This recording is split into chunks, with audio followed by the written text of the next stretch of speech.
Même si la production africaine de pétrole a augmenté au cours des 20 dernières années, 3,5 fois contre 1,6 fois au niveau mondial, les gisements demeurent toujours sous-exploités et des réserves restent encore à découvrir. L'Afrique dispose globalement d'un potentiel de ressources naturelles encore inexploitées. Diamants, or, uranium, bauxite, cuivre, cobalt, coltan, gaz. Il faut aussi et surtout compter avec le golfe de Guinée, qui se présente aujourd'hui comme le centre d'intérêt des pays à la recherche de la sécurité énergétique dont font partie la France et les États-Unis. Le golfe de Guinée dispose d'un des plus grands gisements sous-marins de pétrole connus au monde. Avec 24 milliards de barils de réserves de pétrole prouvées, cette partie du continent qui est la synthèse de l'Afrique centrale et de l'Afrique occidentale est de loin la première région pétrolière africaine avec des pays comme le Nigeria, l'Angola et la Guinée équatoriale qui figurent au peloton de tête des pays producteurs de pétrole du continent. Avec une production de 4,5 milliards de barils par jour, le golfe de Guinée est devenu une région des plus prometteuses, renfermant du pétrole brut de qualité, facile à raffiner. La forte attractivité de cette région suscite des convoitises de plus en plus grandes de la part des consommateurs. Les Européens, qui ont une influence traditionnelle, les Américains, qui entendent s'y positionner solidement et durablement, sans oublier les Chinois, qui sont en embuscade.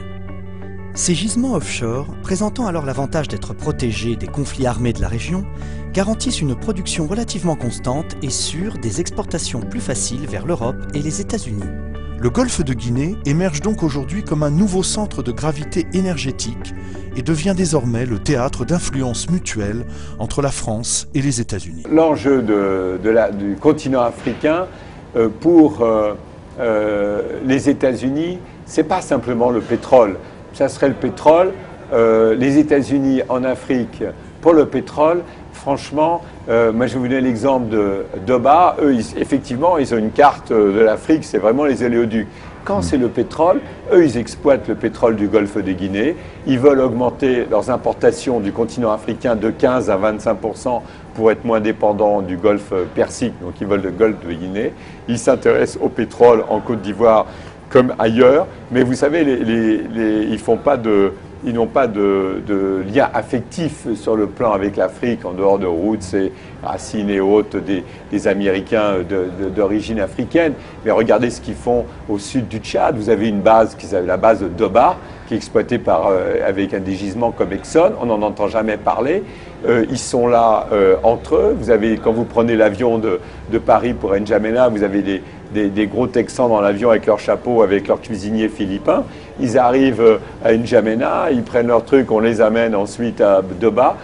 Ils verrouillent bien toute la base. Ils pompent le pétrole. Le jour où il n'y aura plus de pétrole, ils vont boucher le truc et ils vont partir, vous n'entendrez plus parler. Ce n'est pas simplement le pétrole pour les Américains en Afrique, c'est la lutte contre le terrorisme dans le Sahel. S'ils peuvent s'installer en Côte d'Ivoire, c'est plus facile d'avoir, compte tenu des infrastructures qu'il y a en Côte d'Ivoire, de s'installer à Bouaké ou à Yamoussoukro. C'est aussi la question du dernier poumon vert, le deuxième forêt pluviale dans le monde, c'est l'ensemble des forêts du bassin du Congo.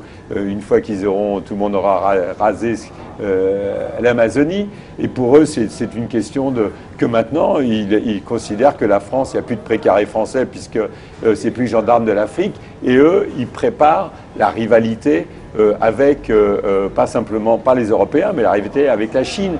Demain, le véritable enjeu du continent africain, ça ne sera pas la petite France qui sera devenue un pays musée avec les nordistes, les néerlandais, les anglais qui sont venus acheter des maisons dans le sud parce que tout le monde trouve ça très sympathique de vivre en Provence. Mais la France sera un pays musée. Et par contre, le véritable enjeu, la guerre, ça sera avec Inde, Brésil, Chine, États-Unis, sur un continent qui est le dernier continent où vous trouvez des recherches aussi rares que les terres rares qu'il y a uniquement en Chine, tout le monde les veut, le lithium, le coltan, pour on en a tous avec nos portables, maintenant on en a tous 3 ou 4. Je veux dire, tout ça, c'est des matières rares, on les trouvera qu'en Afrique, et c'est un continent inexploré. À partir du moment où ça a été la fin de la guerre froide, tous les intérêts ont pu s'exprimer, je dirais, certes secrètement, mais librement. Et donc, pour des raisons politiques et pour des raisons économiques. On a bien vu que les anciens partages qui dataient donc des périodes coloniales étaient considérés par d'autres puissances comme étant complètement dépassés. Et donc, notamment, les États-Unis ont estimé que le précaré, c'était fini. Et donc, ce que j'essaie de montrer, c'est des problèmes de rivalité très fortes entre les grandes puissances qui ne s'attaquaient pas pendant de nombreuses années après la Deuxième Guerre mondiale à cause de la menace soviétique. À partir du moment où il n'y a plus de menace soviétique, les anciens amis, et toujours amis, ont pu s'affronter secrètement en Afrique. La marine américaine, avec l'USS Nashville, navire de guerre de 17 000 tonnes et ses 420 membres à bord, déclare officiellement vouloir renforcer la sécurité dans la région affectée par la piraterie, le trafic de drogue et les attaques contre les installations pétrolières. Et le BPC Tonnerre de la marine française navigue dans la région. L'ambassadeur de France au Cameroun, Georges Serre, parlera d'une veille internationale contre un fléau qui gêne les activités normales de commerce et de production de richesses. Redoutant de plus en plus d'être bousculée dans son précaré par les Américains et les Chinois, la France décide de passer à l'offensive. Elle veut coûte que coûte réaffirmer sa présence dans ses ex-colonies. Chacun y va de sa stratégie. Les pays du Golfe de Guinée, pour leur part, joueront essentiellement sur la concurrence américano-européenne pour l'accès aux ressources de l'Afrique. Ces États qui, comme la Côte d'Ivoire, partent de la bordure occidentale du continent africain au cap de Bonne-Espérance en passant par le détroit de Gibraltar, renforcent ainsi leur pouvoir de négociation face au maître, le colonisateur d'hier. L'idée du précaré connaît peu à peu l'essoufflement. La France, en fait, quelque part fait croire qu'elle est encore à la manœuvre, qu'elle a encore la capacité d'influer sur telle et telle évolution démocratique en Afrique, mais on voit bien qu'à mon avis c'est un leurre. La France n'a plus les moyens réellement d'avoir cette relation paternaliste ou cette relation de rapport de pouvoir avec l'Afrique. Je veux dire, l'Afrique se mondialise beaucoup plus vite que la France. Et on l'a vu, que ce soit la situation en Côte d'Ivoire ou la situation au Gabon ou ailleurs, très franchement, beaucoup d'Africains pensent que c'est la France qui décide de tout, mais c'est un leurre. Souvent, c'est plutôt inversé. À mon avis, par exemple, on l'a vu avec quelqu'un comme le président gabonais Omar Bongo. Dans la première période, c'est vrai qu'il a été installé par la France. Il ne le niait pas, d'ailleurs, après il a pris la succession de Léon Mba. Mais en fait, dans la deuxième période, on a vu, à mon avis, on n'était plus du tout dans la France-Afrique, mais plutôt dans l'Afrique-France. Et c'était Omar Bongo qui, parfois, instrumentalisait, choisissait les ministres de la coopération, choisissait un tel. Et on a plutôt vu des personnalités françaises aux ordres de quelqu'un, d'Omar Bongo. C'était totalement inversé. Même chose en Côte d'Ivoire. Si la France était si puissante en Côte d'Ivoire, en 2002, on ne serait pas trouvé dans cette situation complètement ubuesque de troupes françaises coupant le pays en deux, et ne choisissant pas vraiment ni d'un côté ni de l'autre, restant un petit peu entre les deux, ne soutenant pas complètement Laurent Gbagbo contre les rebelles du Nord, mais en même temps coupant le pays en deux. La France aurait dû, à un moment donné, soit il considérait que Laurent Gbagbo était légitime, à ce moment-là, il donnait les moyens à Laurent Gbagbo de se défendre contre la rébellion, soit il n'intervenait pas, mais de rester au nom, soi-disant, pour pas que les Ivoiriens s'entretuent, venir en tant que force impartiale entre deux et à installer un état de fait. Et c'est la montre à quel point la France perd finalement son savoir-faire, sa connaissance qu'elle avait de la Côte d'Ivoire, qui était sa vitrine.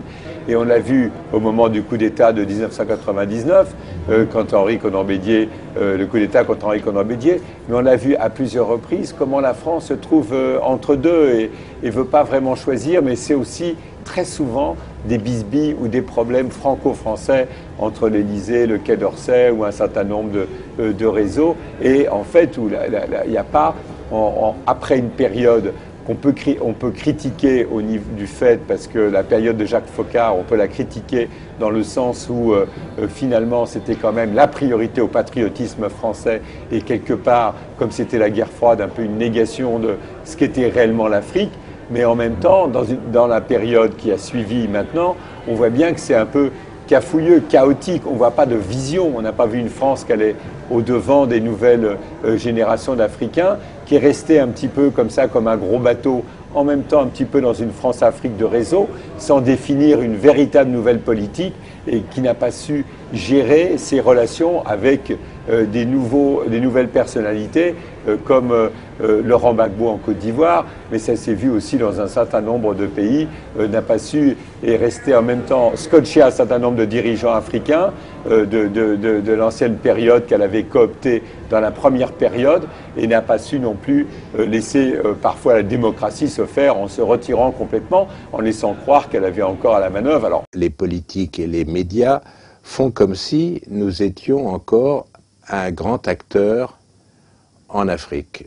Et la réalité me semble complètement différente. Moi, je considère que la France, en réalité, ou alors il faudra qu'on m'explique, n'a pas de politique africaine. En tout cas, n'a pas de politique lisible sur l'Afrique. Moi, j'ai beau chercher, j'ai beau... un coup, on parle de rupture, le lendemain, les actes prouvent le contraire, et on fait le discours de Dakar, et puis après, on essaie de montrer totalement l'inverse. Donc, pour quelqu'un qui est tranquillement dans son bureau et qui essaie de lire, il n'y arrive pas. Hein. Donc, autrement dit, on peut trouver des exemples pointus, on peut parler de... si on prend Areva, si on prend Total, si on prend Bolloré, si on prend Bouygues, on va trouver des exemples d'intérêt. Mais j'entends en tant qu'intérêt global, comme c'était le cas encore dans les années 60 et 70, dans les premières décennies d'après-indépendance, les Français n'ont pas encore trouvé un équilibre dans ces rapports avec l'Afrique, les Africains, les peuples africains. On voit bien que il y a tout le passé qui ressurgit. On voit bien que personne ne sait comment manier tout ça. Je pense moi au discours de Dakar. Je pense après aux opposants, à Ségolène Royal qui fait le contre-discours de Dakar. On voit bien qu'il n'y a plus aucune vision, au contraire, de la France, même s'il y a des dérives anciennes. Hein, il y a des rapports incestueux qui datent d'après les indépendances, qui continuent encore, ça c'est une évidence, mais globalement, je pense qu'il n'y a plus de politique africaine de la France, il n'y a plus de vision, hein, ce que je trouve un peu dramatique, et donc les mots ne suffisent pas, il y a eu le mot rupture, mais en fait, c'est pas une rupture, c'est une absence de vision. Les États-Unis misent sur la sécurisation militaire avec Africom, nouveau commandement américain pour l'Afrique, comme cheval de Troie. La Chine troque les infrastructures contre une priorité à l'exportation. L'Europe et la France comptent sur des liens traditionnels qui semblent progressivement mais sûrement lui échapper, avec en tête la Côte d'Ivoire de Laurent Gbagbo, qui inlassablement montre de l'intransigeance quant à son refus de s'inscrire sans discernement dans la dynamique de la France-Afrique. La lutte pour le pouvoir en cours en Côte d'Ivoire a des répercussions au Congo, où des élections présidentielles sont prévues pour novembre prochain. Le ministère de l'Information et porte-parole du gouvernement, Lambert Mende Omalanga, a déclaré qu'il était envisagé de proposer une modification de la Constitution afin de remplacer le scrutin présidentiel à 2 tours par une élection à 1 tour seulement. Cette réflexion était déjà en cours, pour des raisons budgétaires entre autres, mais les événements de Côte d'Ivoire pourraient précipiter la décision. Nous avons frôlé le pire en 2006, assure le ministre. Et nous voulons aujourd'hui, à tout prix, éviter tout risque de dérive identitaire, comme en Côte d'Ivoire, en Guinée ou au Kenya. Cette décision confirme que la situation à Abidjan passionne les pays du Golfe de Guinée, mais aussi l'opinion au Congo, qui présente quelquefois des parallèles entre l'histoire des 2 pays. Au départ, dans les 2 pays, au début des années 90, il y avait un dictateur vieillissant, ami de l'Occident, et en particulier des anciennes puissances coloniales, la Belgique et la France. Mobutu, comme Houphouët-Boigny, apparaissaient également comme des relais régionaux, intervenant ici comme des sages, des médiateurs, ou là comme des bouts de feu.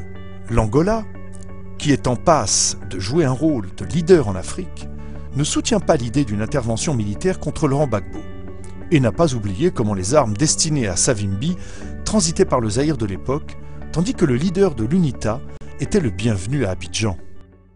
Il faut regarder de très près l'Angola, parce que c'est un pays qui devient incontournable sur une bonne partie de l'Afrique. C'est un acteur qui est essentiel.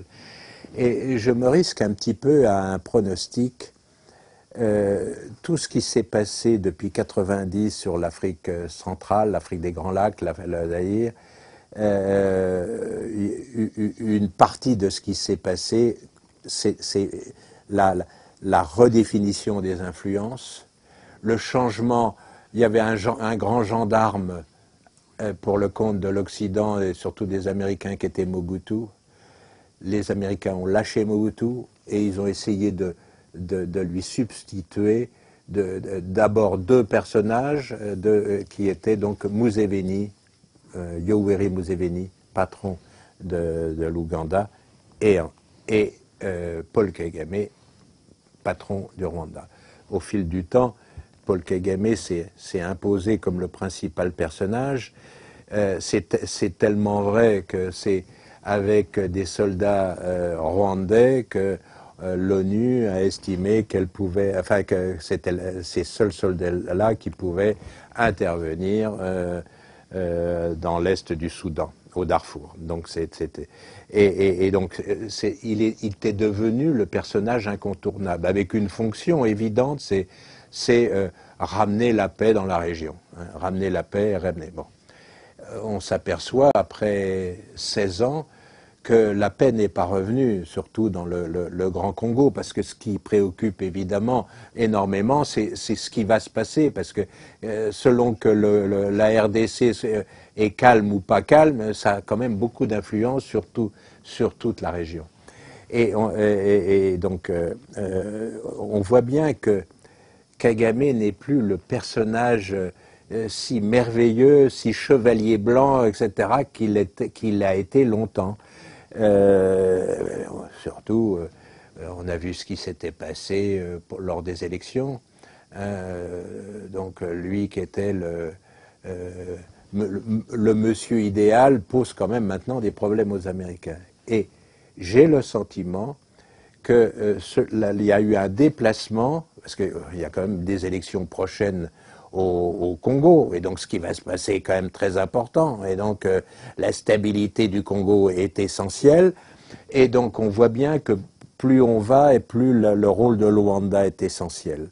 Et donc je pense que l'Angola a un rôle déjà important, mais ce rôle va sans doute devenir de plus en plus important, à la fois pour la stabilité du centre, de l'Afrique des Grands Lacs, mais aussi plus remontant jusqu'à une partie, enfin au moins le golfe de Guinée.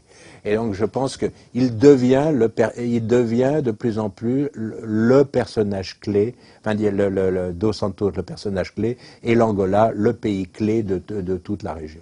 Et donc c'est ce qui est intéressant, que Dos Santos soutienne Laurent Gbagbo, et me semble-t-il quelque chose de extraordinairement important pour la lecture de ce qui va se passer dans les prochaines semaines et prochaines années.